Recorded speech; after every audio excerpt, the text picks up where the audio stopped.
Well, hello, Little Falls. It's just Jeffrey joining you again for another installment of our Historic New Jersey series. And today we have the absolute pleasure and honor of coming to you from the Fort Lee Historic Park.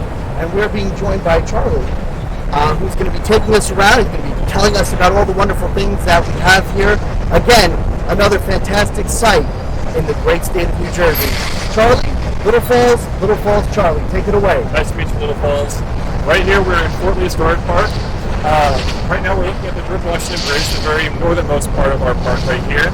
Fort Lee Historic Park was founded in 1976. It is the only Revolutionary War site in the Palisades Interstate Park Commission on the New Jersey side, but we have other forts on the New York side, such as Fort Montgomery, Stony Point, Washington's headquarters, Knox's headquarters, and whatnot, that are all part of our Revolutionary War experience. But we are the southernmost part of the Revolutionary War experience for the park. And right here, you're looking at the best view of the Hudson River that you can find in the state of New Jersey. And all the land that goes from here to the north is all land that was donated at one point by the Rockefeller family and then turned into parkland later on for the preservation of history and the environment in the New York, New Jersey area. So we're glad that you could join us here, and we look forward to speaking more with you about the Revolutionary War history that we have.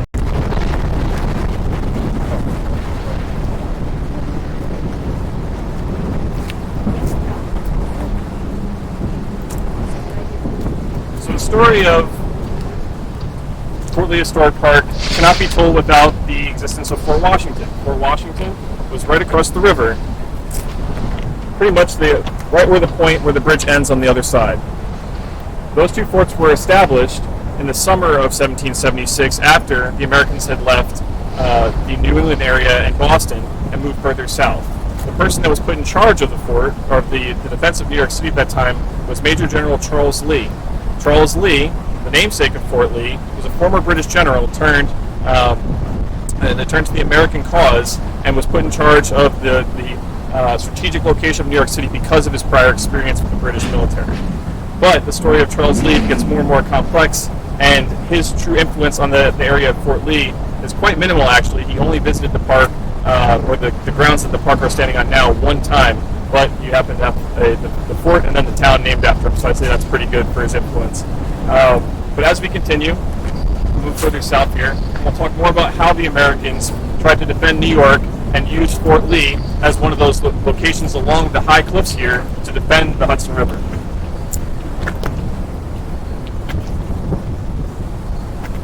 The British and George Washington at the time sought to control New York City because of the river. At that time, the Hudson's River, or the North River as it was known, was a very strategic waterway that led further all the way up north and essentially could divide New England, the hotbed of the Revolution at that time, and the middle colonies, New Jersey and Pennsylvania and Philadelphia, where the Revolution was quite strong. So the British and the Americans and General Washington developed different strategies in order to try and control that river and prevent that severing from happening, or in the British case, in order to sever the colonies and prevent supplies and equipment and troops from getting back and forth. Now, the story really begins when the British moved their warships and tried and sail them up and down the river to try and test the American defenses here. That became a big part of the story, mainly because the American defenses at that time were not very robust. They were not well trained, and they lacked necessary equipment like cannons and experienced artillerists to actually fire those cannons. The Americans at that time mainly had gotten their practice at Charlestown, Battle of Bunker Hill, what had happened at Lexington and Concord, and whatnot, and they were very untrained, save for the few that had fought in the French and Indian War, as to how to actually conduct these sort of defenses here. So while the British attempted their landing on Lower Manhattan and Staten Island, the Americans, using the popular manuals of the time, began to build up the fortifications on the cliffs here. Like I said, one at Fort Washington, and one here on what is known as Mount Constitution. If you follow me here, we can take more of a closer look as to some of the other things that they did to try and defend the river.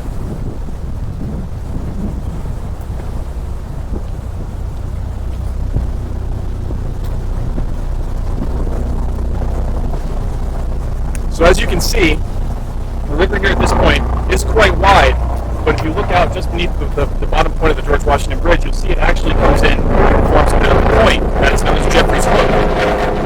The construction of the fortification actually made a lot of sense because it was a choke point where the British ships would be fired upon, or it would be easier to control them. So instead, what the Americans did was they put obstructions all along essentially where the shadow of the George Washington Bridge runs, structures known as chevaux de frise, which are essentially 32-foot long wooden stakes into the water, and they'd sink ships and they'd tie them all together and left one tiny narrow passageway that only they would know how to pass through. And once they knew where that point was, and the British tried to pass through it, their cannons could be trained on that one particular point and try and fire upon the ships. So the most famous portrait that you're going to see of this actually attempt, or the British attempting to pass these places, was right here. This is known as passing the Hudson, and it was actually, you can see on the left-hand side here, the soldiers at Fort Lee, and you can see on this side the soldiers at Fort Washington, like I said, right across the river here. And this is looking north up the Hudson River. So you can see the Phoenix and the Rose and several other smaller ships that passed with them through here on October 9th of 1776, as the British tried to, as I mentioned before, sever the communication line between New York and New Jersey. So here, in this particular instance, the Americans were actually quite effective at causing several casualties on the British ships.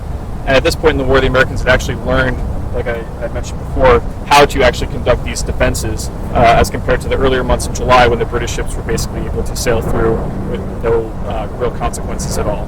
So this is really the high point of the action here at Fort Lee, was the passing of the ships here on October 9th. And this was all in anticipation of the British battles that would occur later up at White Plains, and then the battle in November 16th of 1776 at Fort Washington, in which a lot of the forces over there that were surrounded and captured. So here you get a pretty clear picture of almost everything that occurred during the summer of 1776. But later on, you'll see how the British forces managed to actually scale the cliffs further north of here and push further down while the Americans attempted to evacuate the fort. So as we move further through the park here, we're going to take more of a look at some of the other fortifications and how the Americans actually constructed them here in the summer of 1776.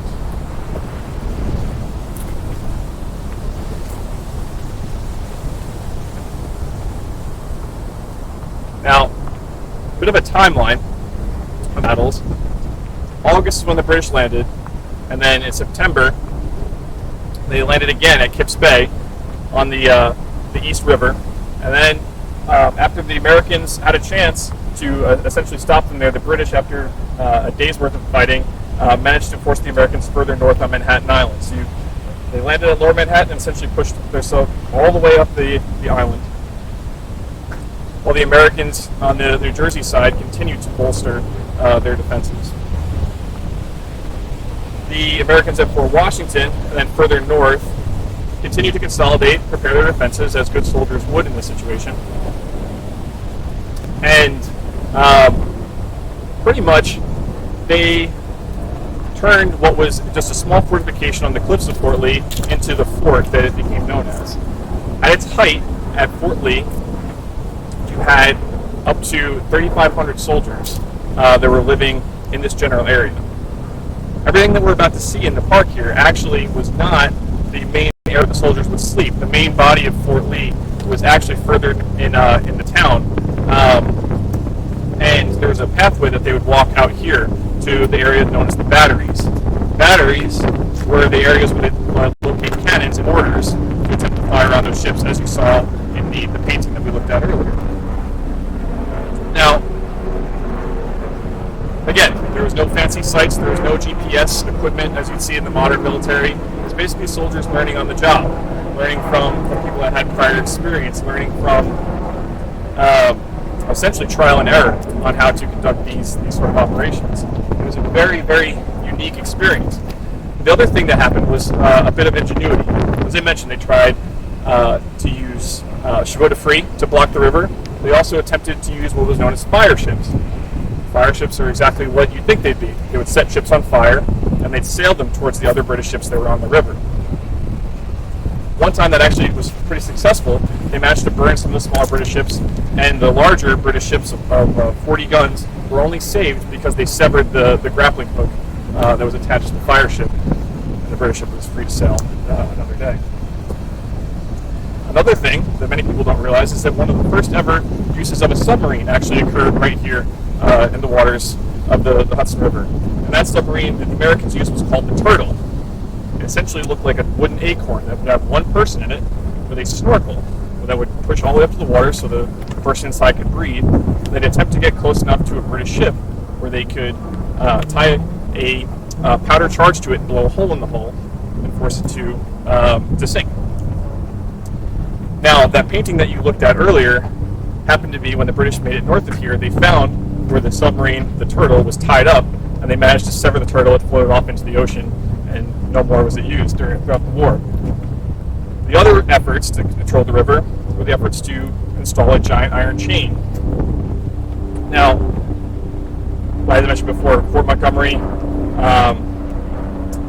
Fort Clinton, those locations, and then eventually West Point became the locations where they installed these later chains, these giant iron chains that were essentially meant to prevent the British ships from sailing further north. But again, how they were able to obtain the iron, how they were able to install that in such a contentious area around here, because town after town were loyalist or American, and it really varied depending on the circumstances of the war. But all of that speaks to show that the Americans at that time were willing to try anything to prevent the occupation of New York and the control of the Hudson River falling into British hands. So right here, we're entering the southern portion of the park. This is our main interpretive area. As you can see on the left-hand side here, we have a battery. This is a mortar battery. On the right-hand side here that we're going to come up upon really soon here is what is known as a blockhouse. And all the locations that you're about to see in this part of the park here are actually located on top of grounds that we found in maps from 1776. So even though these aren't original fortifications, they are placed in the exact locations, or as close as we could, to the locations that they were at that time. Unfortunately, because they're basically made out of dirt and wood and stone, throughout the years of quarrying, throughout the industrialization of Fort Lee and whatnot, a lot of the original locations have changed, but geography really doesn't. The strategic importance of the river is still exactly why you'd have something like a bridge here, where you're able to see most of New York City. So Fort Lee was a very strategic location later on in the war, after 1776. And that's where this structure right here, the blockhouse, comes into play. So, as I mentioned before, the Americans were not very successful in preventing the British from controlling New York City. But while the British were in New York, it's an island, they needed to supply their army and their horses and their war efforts with forage. They needed cattle, they needed food, and to do that, they would offer cross into New Jersey, the Garden State, where it had plentiful resources and whatnot. And that led to several battles between the militias and the British forces, and several of the Continental Army forces that were stationed further north here. So, later on, the Americans attempted to construct what was known as a blockhouse here. The blockhouse is exactly how it looks. It has a wider top with a smaller bottom, with timber that was so thick it could stop a cannonball. There were several of these different structures that were built throughout the Hudson, one down in modern-day Jersey City. There's one here, and then one located further north in Palisades near Sneedon's Landing. These structures wouldn't have been standalone. They would have built further fortifications and barriers wider out from where the location of the blockhouse would be. But it would be a good center of gravity for the headquarters element to stay back and have cover. And it's also a good place for someone to sleep. Again, because you can block a cannonball. That's where I'd want to be if a battle were to take place. So here we have one of the only blockhouses that's actually located in the New Jersey area. There's several that you can find in upstate New York and Pennsylvania and whatnot, but truly this is one of a kind for the location here. And if you come and visit us here, we can open it up for you, and you can even climb up to the top, where we often do different interpretive activities inside here. We've done candle making, we've done musket ball making, we've done a lot of things here. So it's a really neat structure. We encourage you to check it out if you come visit us. And right now, we're going to continue into our main interpretive area. You'll see a soldier's hut, an officer's hut, and our main cannon battery, known as a barbette battery. So follow me this way.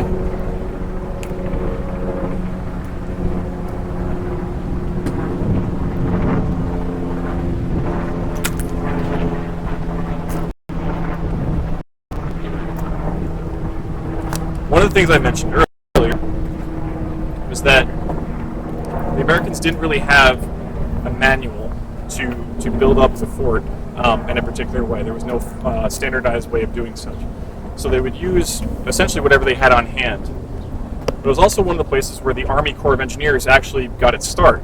Rufus Putnam was considered to be the first true engineer in the United States Army, and he was given the task of building up Fort Lee later on in the summer.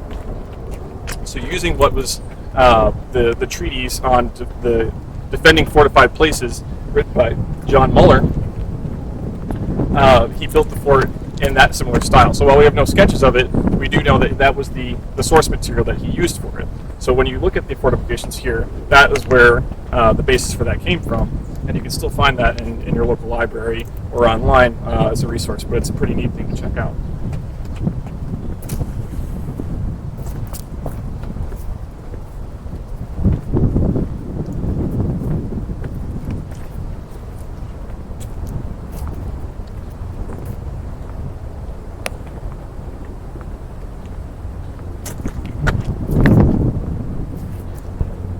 Here's our main interpretive area. As I mentioned before, the main body where the troops would sleep was further into Fort Lee, but for our purposes and for teaching what went on in the fort here, we located the fort, the huts, right next to the area where the soldiers would have been working. So on the right-hand side over here, we have the officer's hut, which we'll take a look at first.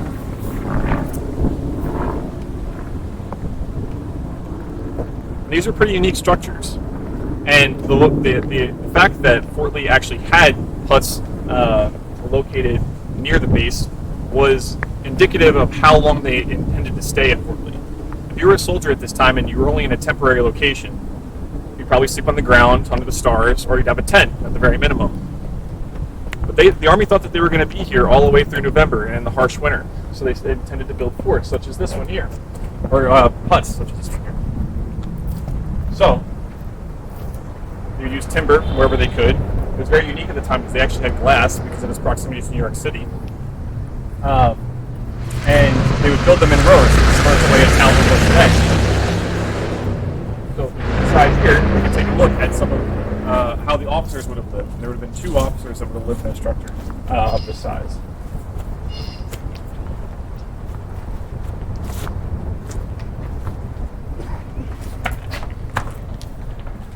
Now, it's not exactly what you'd rent on Airbnb, but you would have all the necessities that you would need, save for an outhouse and electricity.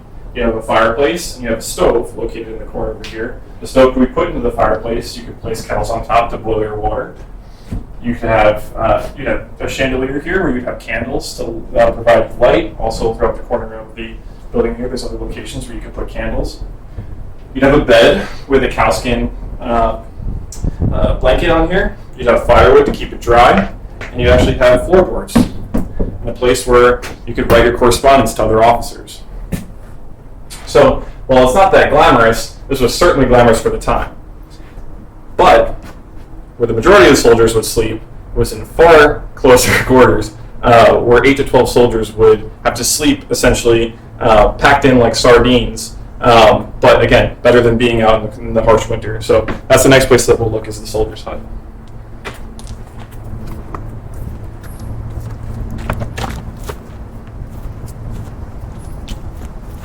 Here you can see a work area. This is where a lot of the soldiers would chop the firewood and saw the firewood for use in building fires. Fires were important not just because they provided warmth, but also because they provided food, or the heat to cook food at that time. It would also provide the heat to melt lead into cannonballs, which is a very important thing at the time, as you can imagine. If you don't have any cannonballs, you don't have food, and you don't have heat, you really don't have a very effective army. At the time, almost all the trees would have been chopped down because of the need for firewood. So as the war progressed, it became harder and harder to actually acquire that resource, and they had to push further and further into New Jersey in order to acquire it. But the time being here, there would have been some wood, but not nearly as plentiful as we see today. So all the trees here, you can imagine, are less are not as old as the Revolutionary War period. Here we have our soldier set.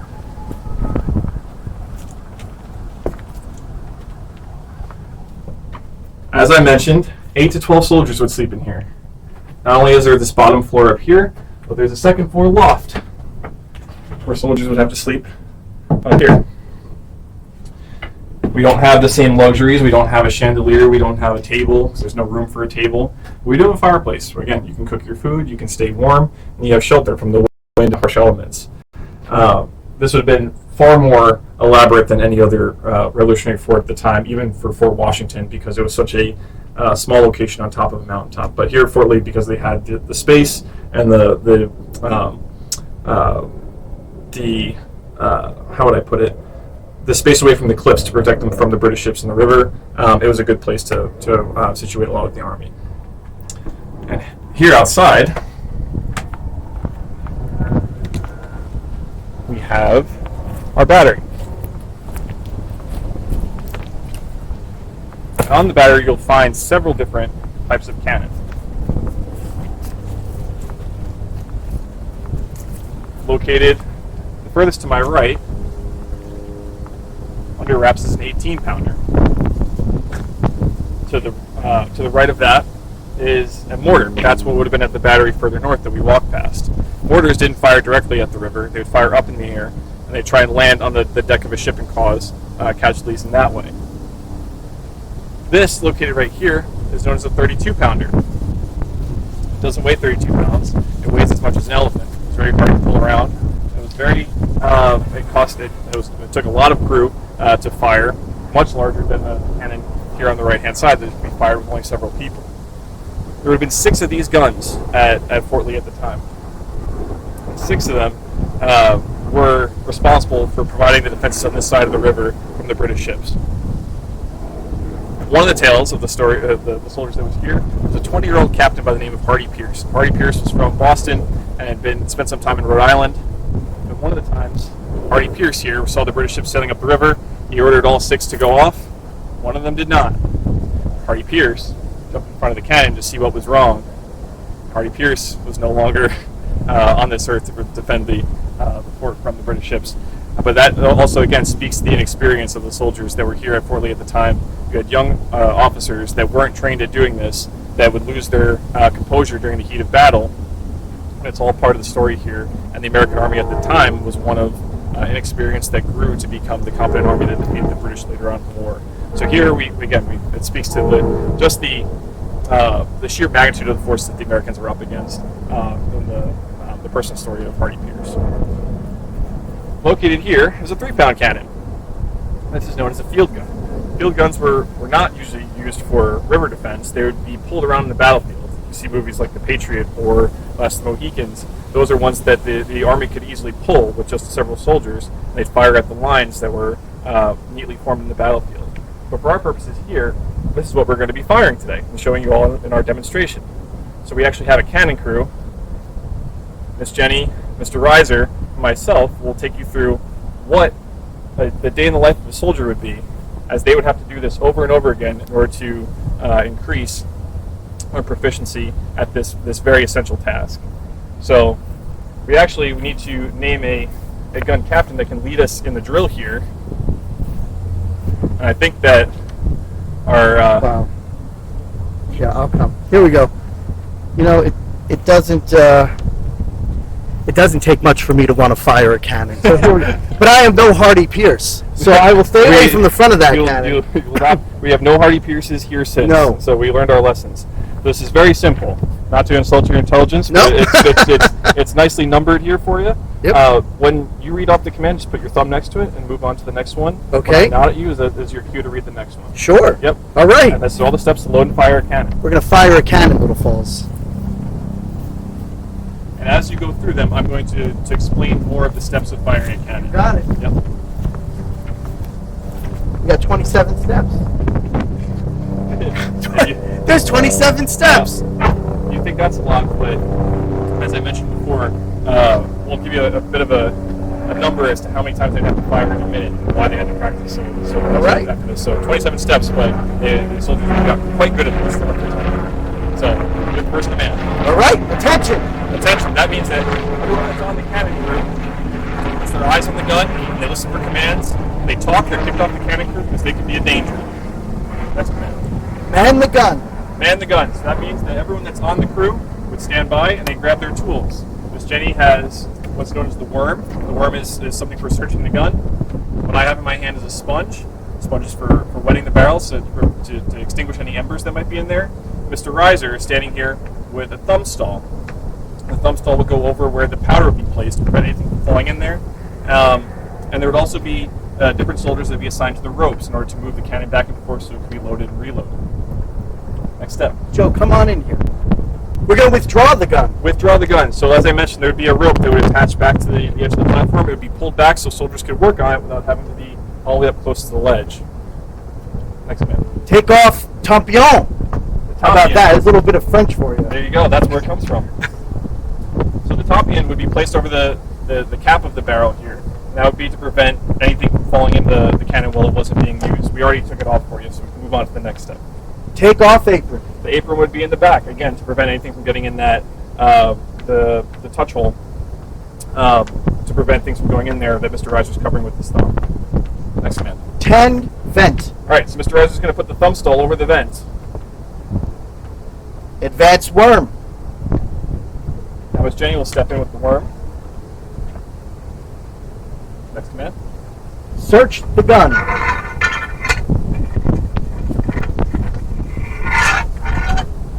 Clear. She saw nothing in the barrel, so she yells clear, so the entire crew knows it's safe to continue with the gun drill. Advance sponge. So now I would step up with the sponge. Sponge gun.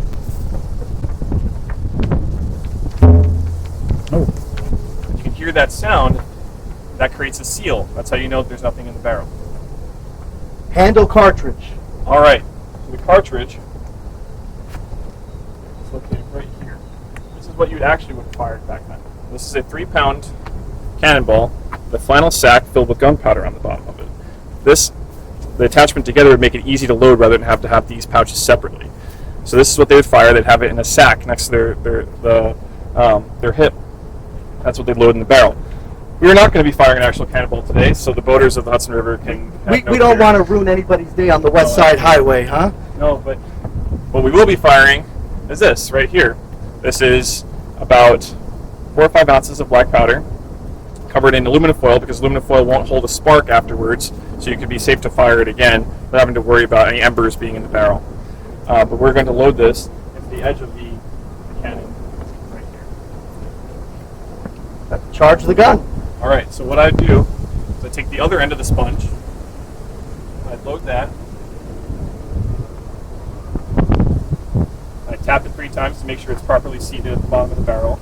If it wasn't properly seated and it was somewhere up further in the barrel and it went off, it would probably cause a hole to blow in the gun. Again, next command. Ready? We're going to ram down cartridge. Okay, I did that. Next Did that. command. Advance the gun. Advance the gun. So Everyone's standing away. I should move, I suppose. No, you're good right there. So the next thing that we would do, we'd have these gun crews that were attached to the ropes on the side. 1, 2, 3, pull. Run the gun out. Prick the cartridge. All right. So you saw me put the flannel or the aluminum sack with the gunpowder in there. So what you'd have to do is you'd have to poke a hole in that in order for the gunpowder to travel down and set it off. So we have to prick the cartridge with this tool right here.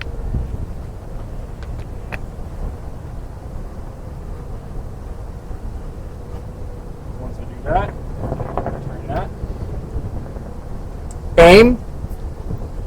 All right. It's your job to aim. Make sure it's firing where it needs to be. Excuse me, little falls. What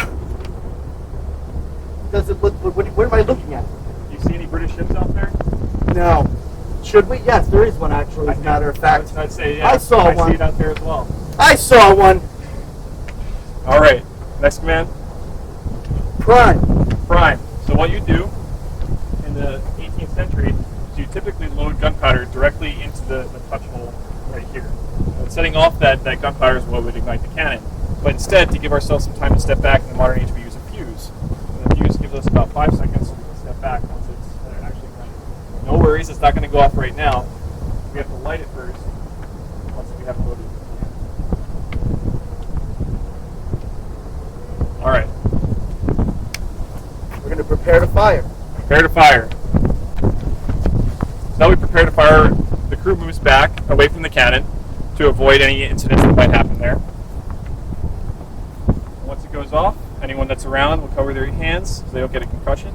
Let the sound travel past their ears like an elephant. And hopefully we hit our target. Give fire. Give fire.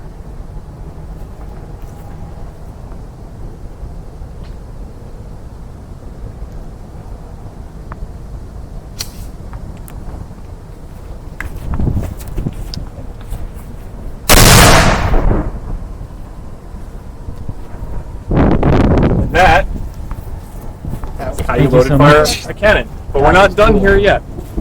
There's still some more steps on that sheet, is there not? No, there are. I would have surrendered. There's too many steps.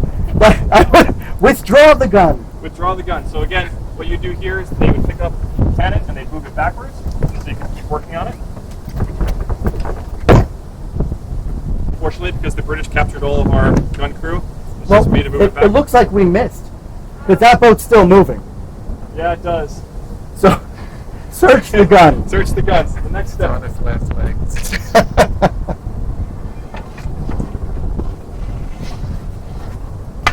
So, what Miss Jenny just pulled out of the cannon is that cartridge. We have to remove that if we want to fire again. Sponge the gun. All right. So then I take a wet sponge and I put it down the barrel to extinguish any of those embers that are in there.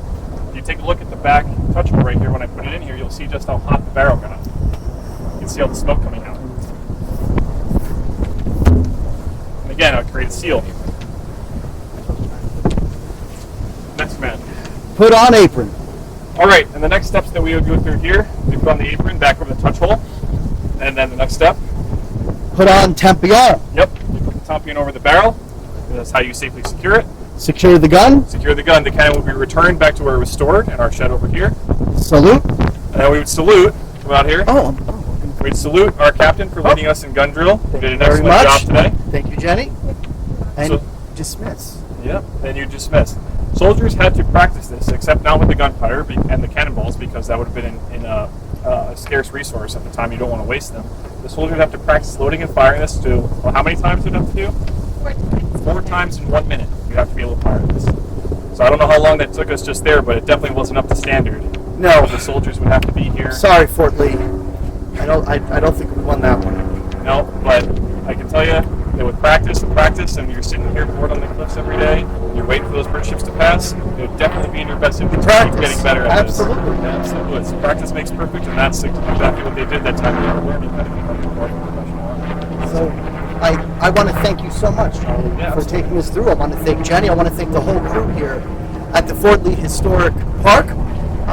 Little Falls, keep tuning in as we take you to more wonderful sites like this around the great state of New Jersey.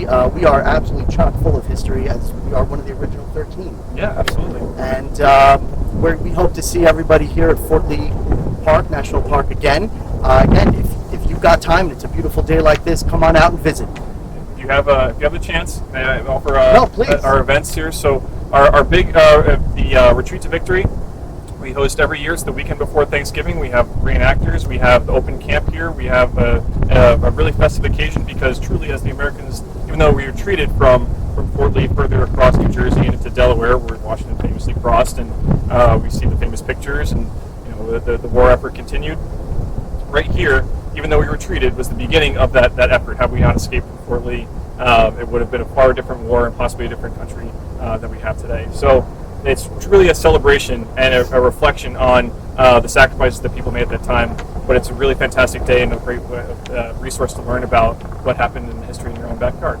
So we look forward to seeing you there. We also have other events on our website, njpalisades.org. Stay tuned for all the different things we have going on here, but we hope to see